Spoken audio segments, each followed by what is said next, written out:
welcome. Today, we're jumping into the very first lesson from Emilie Cady's book, Lessons in Truth.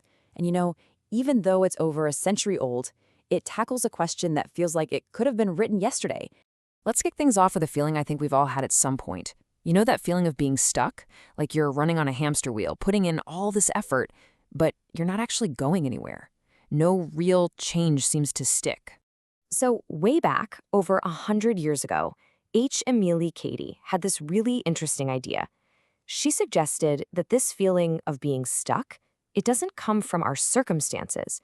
It actually comes from a basic misunderstanding about where our freedom really comes from. She said the problem isn't the situation itself, but a single core belief we hold about it. Okay, so she framed this whole thing as a choice between two totally different ways of living your life. She called them bondage and liberty. Let's dig into what she actually meant by that. So, on one hand, you've got bondage. This is when you feel like your life is being run by things outside of you, your job, your health, what other people think. It's that feeling of being a slave to your circumstances. But then, on the other side, there's liberty, and that's a whole different ballgame. It's a feeling of inner command, of true freedom, where you're the master of your own destiny.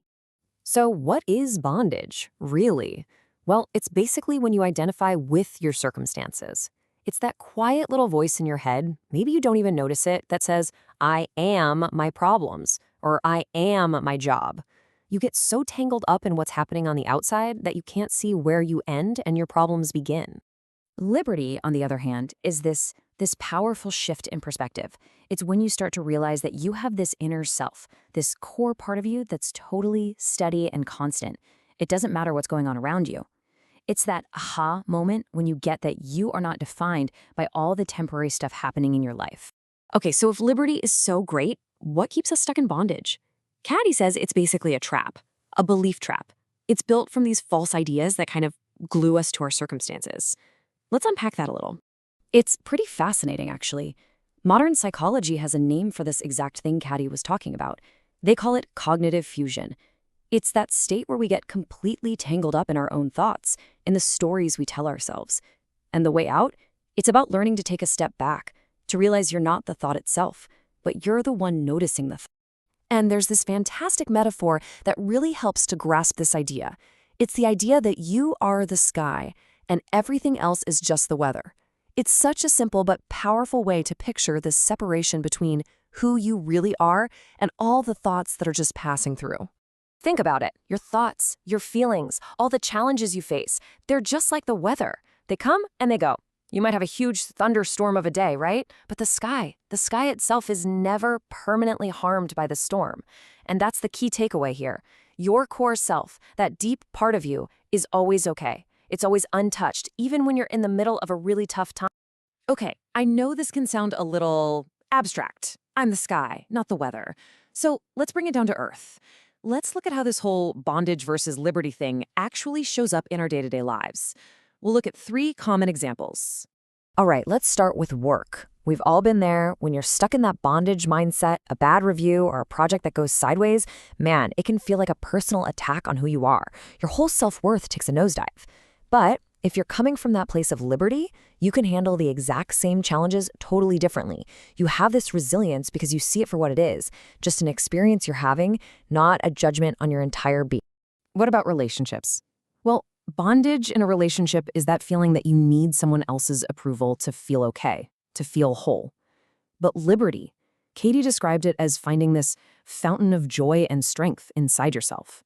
When you have that, you can connect with people way more freely, more authentically, because you're not coming from a place of, I need you to fix me. And this applies to habits, too. This one's a biggie. In bondage, we tell ourselves these stories, right? I'm just not a morning person. I'm terrible with money. We identify with the failure. But from liberty, you flip the script. You focus on the identity you're trying to build. You say, I am becoming a person who values a fresh start. See the difference? That little shift makes building new habits so much more possible. Okay, so this all sounds great in theory, but how do we actually do it? How do we make that shift? Well, Cady suggested a really simple daily practice of just being still. So let's look at a modern take on that, something you can literally try today. It's just a quick 3-step reset. Super simple. Step 1, just pause. Whatever you're doing, just stop for a second. Step 2, observe.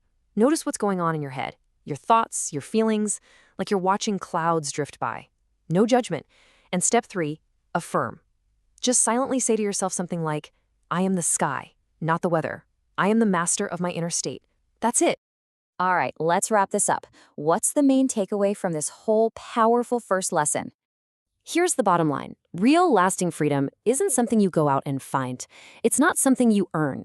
It's an inside job. It's an inner state that you have to claim for yourself. And the cool thing is, you can make that choice in any given moment to see yourself as the big, steady sky instead of the passing storm. Now, of course, Katie's work doesn't stop there. The big question is, well, what is this core self? We're going to get into her answer to that in our next explainer, which is called Statement of Being. So really, the choice is always there for you. Are you going to let your circumstances define your state of being, or are you going to let your state of being define your circumstances? Something to think about. Thanks so much for watching.